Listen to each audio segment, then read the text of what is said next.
Ikan hiu makan tahu petis. Biar harimu seru, dengerin ngopi tipis. Sia.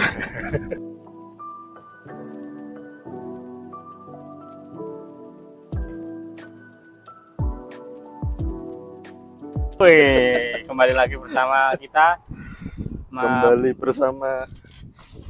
bersama saya Tito dan Saya Bahtiar, Bahtiar. hanya di Ngopi Tipis. Ngopi tipis ya, kembali lagi Mas Bahtiar, gimana kabarnya? Yo, sehat Mas. Alhamdulillah. Alhamdulillah masih bisa bertemu kembali dengan teman-teman ya Mas ya ini Ya. di Ngopi Tipis. Setelah episode pertama kemarin ya, cukup seru, cukup Ya. ramai juga. Cukup ramai juga yang menonton, terus Anggapannya positif, diminta untuk terus membuat ya Mas ya ini. Ini berarti kalau kita diminta terus membuat nih, sebenarnya banyak keresahan. Tadi sebenarnya resah ya, semua. sebenarnya pada resah ya. Teman-teman kita nih, Ya. teman-teman nih resah. Nah, justru itu biasanya di balik keresahan ada cerita ya Mas ya. Wah iya, boleh. Nah, Ini mumpung ngopi tipis ya ini teman-teman, mungkin kita enaknya ngobrolin tentang banyak hal yang menjadi keresahan di kehidupan sehari-hari dari teman terdekat kita ya Mas. Itu kayaknya kemarin sempat ada yang cerita ke kita ya. Itu kaitannya dengan mentalitas dan juga kesejahteraan Mas. Wah, itu cukup seru sebenarnya kalau Mas lanjut ya. Ya. Nah, itu kira-kiranya kalau misalkan berhubung adanya kesejahteraan ya terhadap seseorang, baik yang mungkin sudah didapat, tapi kan kemungkinan biasanya orang-orang itu dia mendambakan sesuatu hal yang lebih, atau mungkin dia untuk memenuhi kebutuhan hidup yang pokok saja itu masih pas-pasan Mas. Oh gitu ya. Ya, nah itu bagaimana Mas kira-kira untuk mengaitkannya dengan mentalitas ya Mas ya, itu kan berpengaruh tuh Mas itu ke psikis tuh Mas, antara membaginya, antara mungkin ada hal-hal tak terduga yang mungkin itu di luar prediksi kebutuhan pokok gitu ya, yang mungkin itu banyak keresahan-keresahan dari teman-teman sekitar kita Mas. Berarti ini skupnya kita bicara terkait teman-teman yang memang sudah punya pekerjaan. Ya, yang sudah punya pekerjaan dulu ya, ini yang sudah punya pekerjaan tetap. Terus mereka posisinya itu artinya kan mungkin ketika dia sudah berada pekerjaan tetap, ya pada akhirnya mengalami stagnansi gitu kan. Ya, benar. Dalam hal stagnansi monoton ya. Iya, terus ketika dia itu mungkin karena kan memang ketika sudah mendapatkan pekerjaan, terus mendapatkan pendapatan tetap, pendapatan yang rutin didapatkan setiap bulan itu, pada akhirnya kan memang betul kebutuhan hidupnya itu terpenuhi. Tapi di sisi lain ya, kalau kita bicara kelas manajerial atau kelas pimpinan sih mungkin sudah beda cerita ya. Akhirnya kita bicara terkait teman-teman yang memang mungkin masih struggle di posisi staff atau di bawah posisi manajerial. Artinya memang betul dapat pendapatan rutin setiap bulan. Tapi itu kalau dipikir-pikir juga cuma bisa memenuhi, hanya sekedar untuk memenuhi pendapatan harian saja. Pendapatan bulanan lah. Pendapatan rutin dalam arti makan. Terus sandang pangan lah ya. Sandang pangan. Papan belum tentu. Papan paling enggak menyewa lah ya. Papan mungkin ngontrak, ada yang kos gitu kan. Atau mungkin ada juga yang tinggal di rumah orang tua. Ya, itu beruntungnya kalau yang mungkin pekerjaannya itu dekat dengan rumah ya. Ya, rumah orang tua maksudnya. Bisa dipakai di situ.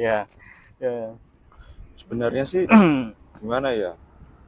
Ya pada akhirnya ketika ngerasa nggak sih teman-teman tuh, kalau itu kita ini bekerja nih hanya untuk memenuhi kebutuhan bulanan katakanlah, tapi di sisi lain kita ini merasa seperti stuck gitu loh.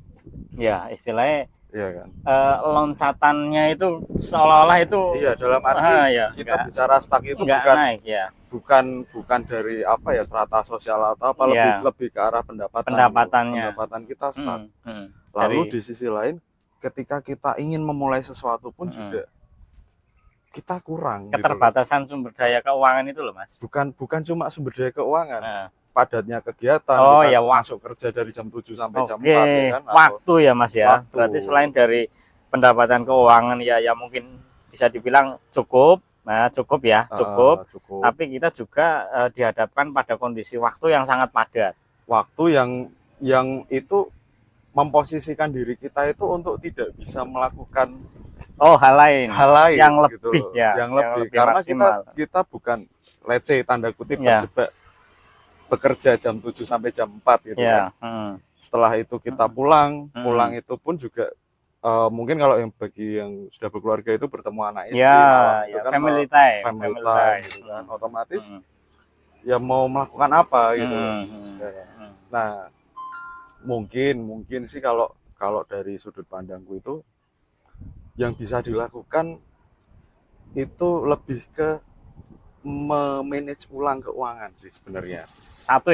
Satu pertama itu memanage ulang keuangan.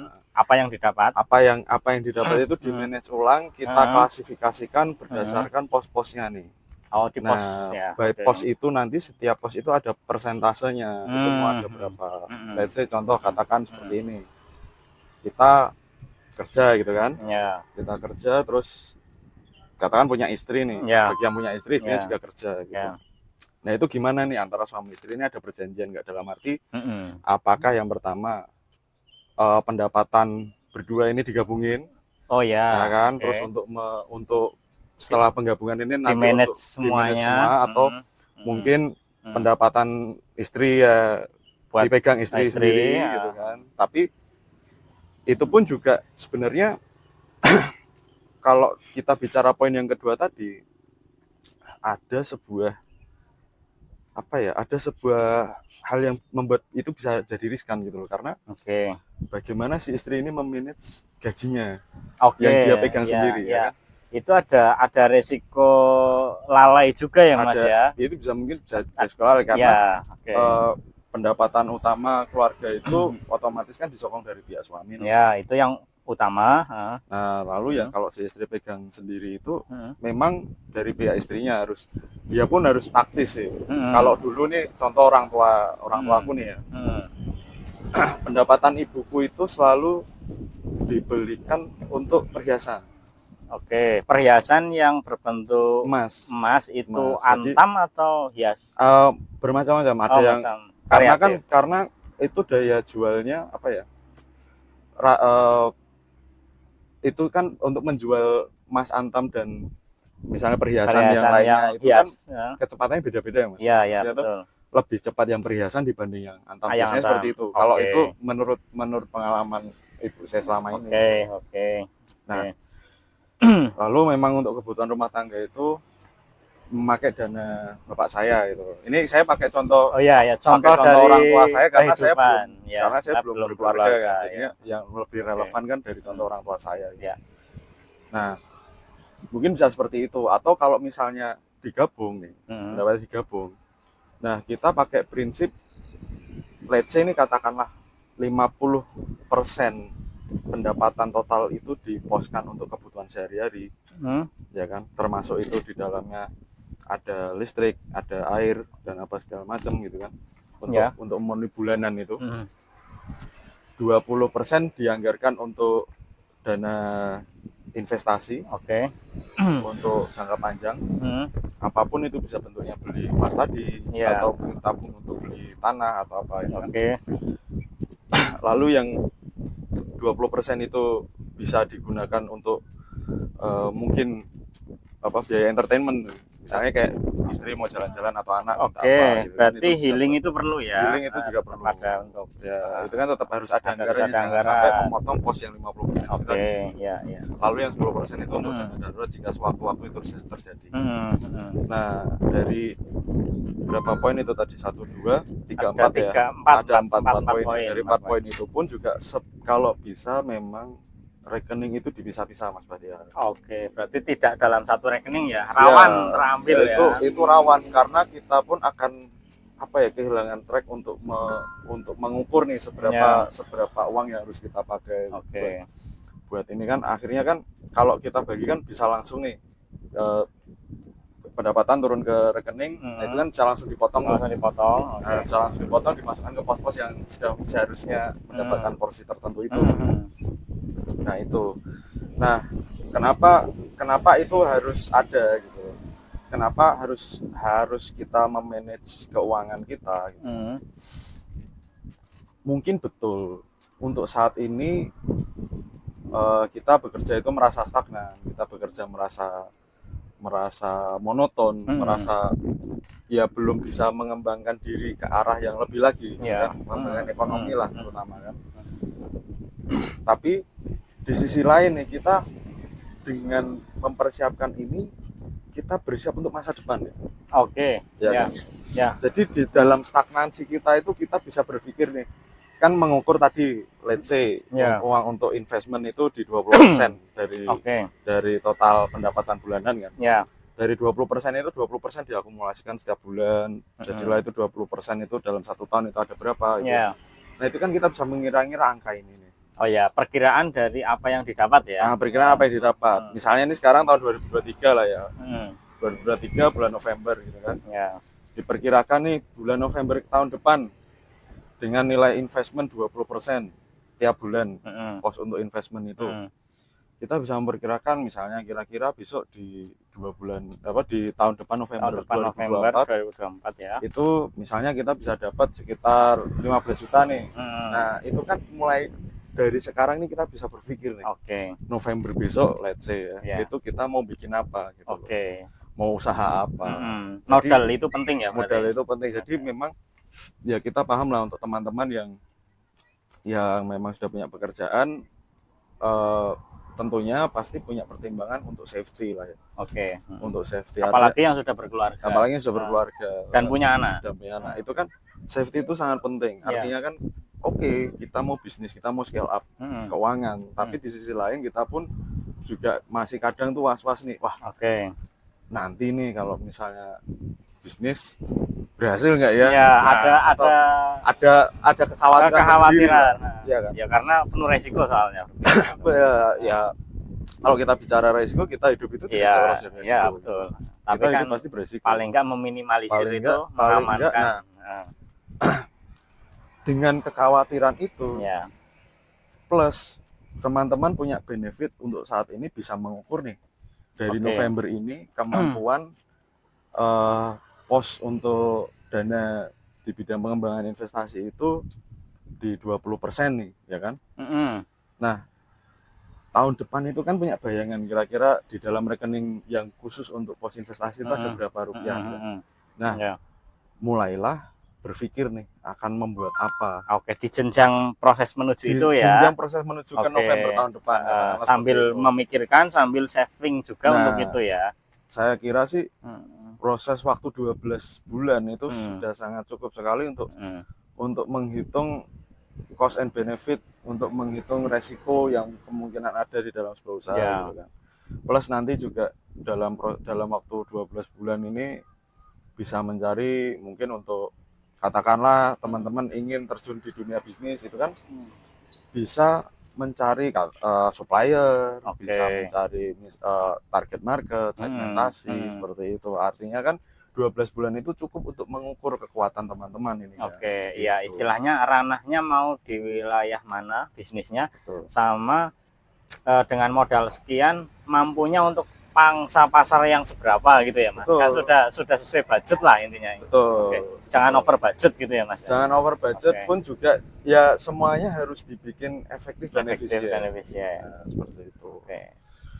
Jadi memang apa ya, jika kita bicara soal mental itu tadi yang jatuhnya kan.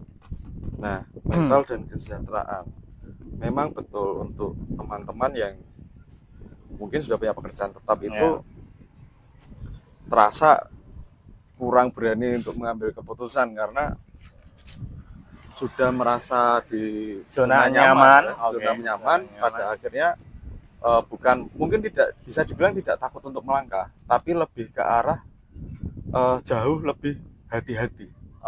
Lebih ke itu ya, lebih memikirkannya lebih terlalu matang, terlalu hati-hati. hati-hati. Nah, inilah. Nah, itu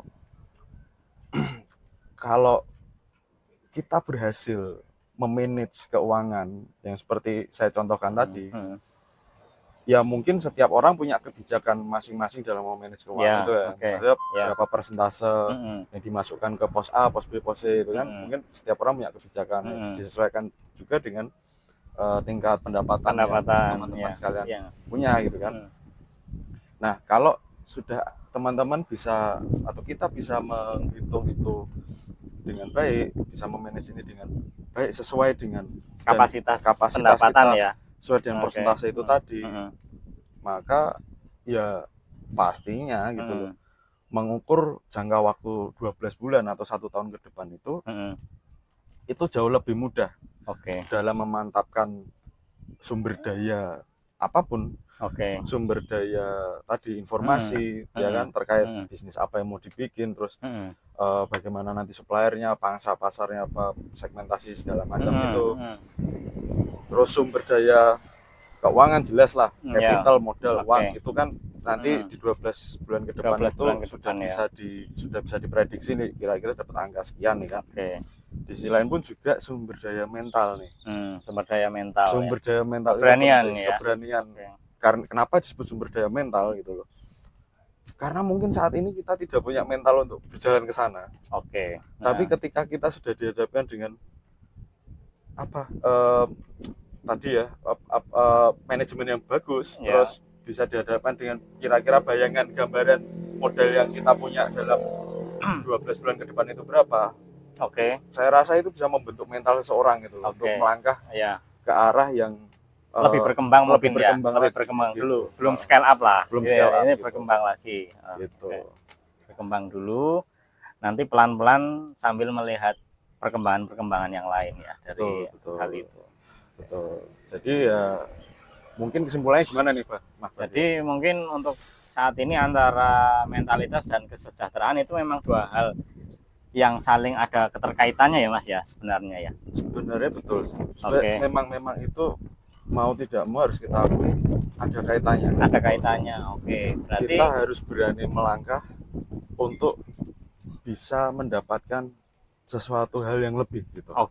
Berarti di sisi lain adalah kesejahteraan itu coba kita kaitkan dengan pendapatan kapasitas masing-masing tiap orang ya. Betul. Tiap orang kita petakan menjadi seperti itu ya.